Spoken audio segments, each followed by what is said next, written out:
Well, alrighty. So as many of you guys already know, the Hollywood elites, celebrities, maybe over 90% of them all rushed out to endorse Kamala Harris. Why they are asking you to vote for Kamala Harris? Was it out of the goodness of their heart? Was it that they cared about the prices of groceries because it was also affecting them? Was it that they cared about the fact that when a country is overrun by immigrants, it's going to cause a whole lot of things like, unsafe healthcare would be overrun by people and would not be able to carry it. There will be less job for actual American citizens. And was it going to stop needless war across the world?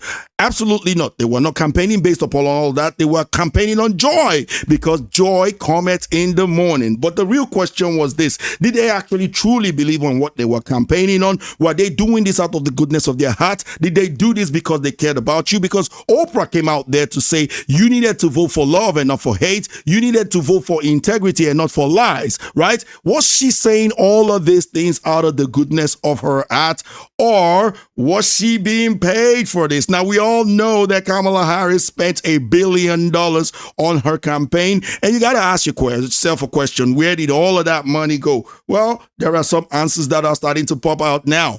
Harris's campaign gave Oprah Winfrey $1 million, paid other celebs to appear with her in doomed presidential bid. And why am I not surprised? These guys are paid adult pretenders. They are paid to pretend to people. There is no authenticity in any of these things that they are doing. I mean, if you looked at that campaign trail and you looked at the face of Beyonce, you could tell that she did not want to be there. When you take a look at J-Lo, she was literally practically reading while she was trying to pretend like she was having emotional moment whilst trying to read. And you look at Cardi B, was literally looking at her phone and she was like, yeah, she told me to my face. Yep. You told me to my face that she's not going to lie to me. She was going to price gouging. All of these people are faker than a $3 bill. Absolutely fake. And people are starting to realize that they are fake as well. So I want to dive into this to see how deep this rabbit hole goes about all of these artists that pretend that they care about you, but are actually just doing their jobs. So let's dive right into this article. I'm going to share my opinion as we go along. Feel free to share your opinion in the comment section below. Without further ado, here we go. Vice President Kamala Harris paid Oprah Winfrey's Harpo production $1 million. Just one example of millions the campaign spent on various entertainers during the vice presidential failed bid for president. And at the end of the day, they are still owing $20 million. How on earth did that happen? The Harris campaign paid $1 million to Oprah Winfrey's company on October the 15th, just for one appearance. One day, right? According to a report in the Washington Examiner, coming after a star-studded town hall that Winfrey hosted for the vice president in September. Winfrey also appeared at Harris's final rally in Philadelphia on the eve of the election day, with the talk show star offering a rare endorsement of Kamala Harris's presidential candidature or whatever. Now, you gotta ask yourself, was she there to actually explain or help you understand what Madam Kamala Harris was running on? Because Madam Kamala Harris was running on one thing and one thing only, or shall I say two things: feelings and abortion. Abortion is the reason why she was running. She was running on that particular thing. However, she thought that she had it in the bag. However, when it comes to President Donald J. Trump, he was playing 4D chess while these people were playing checkers. They made it a non-federal issue way back 2 years ago. And yes, their party took a hit for it, but it paid off now, because what happened was that people educated themselves and realized that abortion is no longer a federal issue. It's now a state issue. So you can freely vote for the person who's going to be responsible for your economy, for your safety, for the fact that your healthcare would be able to handle the number of people that they have in the country and not get overrun by illegal immigrants who will come and take some of your jobs. They got themselves educated on who's going to solve that problem, and then they can vote statewide for the sake of abortion. A lot of people educated themselves on this, except for black women, apparently. Hence why you get the mainstream media coming to attack everybody, from white men to white women, and calling white women dumb at that, saying that uneducated white women are the ones that went and voted for Trump. Then they start blaming misogyny in Latino men and blaming blaming misogyny in black men, blaming every single thing other than the fact that they ran a very horrible, terrible campaign, trying to campaign on people's feelings rather than actually campaigning on the real issues that the people have been crying about. I mean, listen to what Oprah said in that campaign rally. Quote, "We are voting for values and integrity," like that's going to change the price of groceries.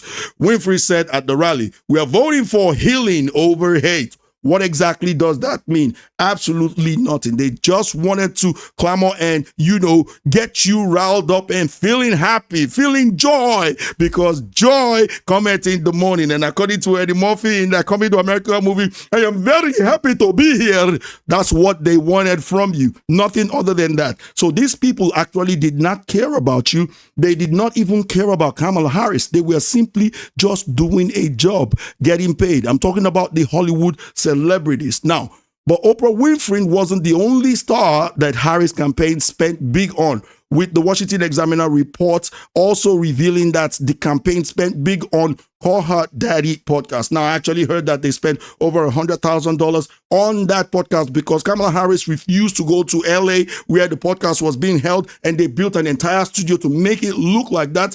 Just an absolute waste. $100,000. Do you know how long it takes for some people to make $100,000? Right?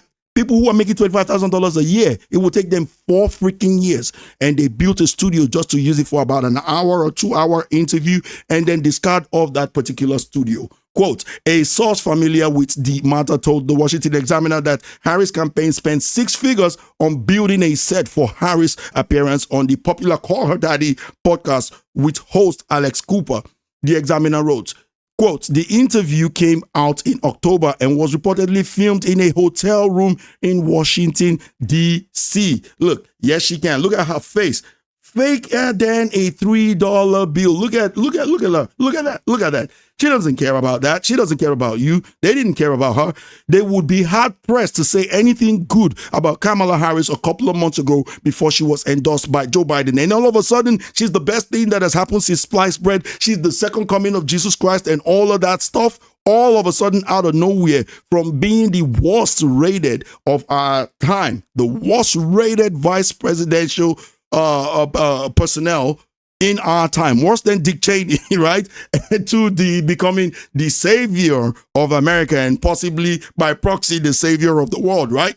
The campaign also spent up to $20 million on swing state concerts on eve of the election, according to a report in the New York Post. A sum that could have been more if a planned performance by Alanis Morissette had not been scrapped. Now, isn't that ironic?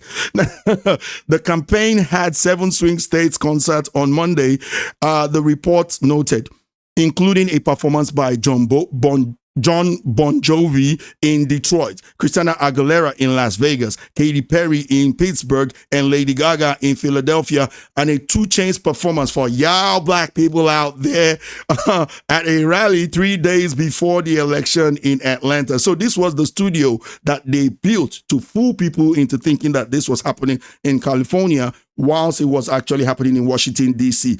There is nothing authentic about this woman, not the way that she speaks, not her accent, not the things that she says. She couldn't even come up with her own idea.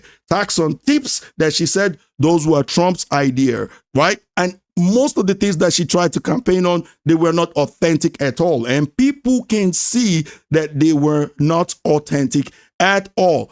Quote, money can't buy you love or good candidate. Republican politician strategy Brad Todd told the Examiner with regards to massive spending. Quote, advertising is a pretty important source of information for swing state voters.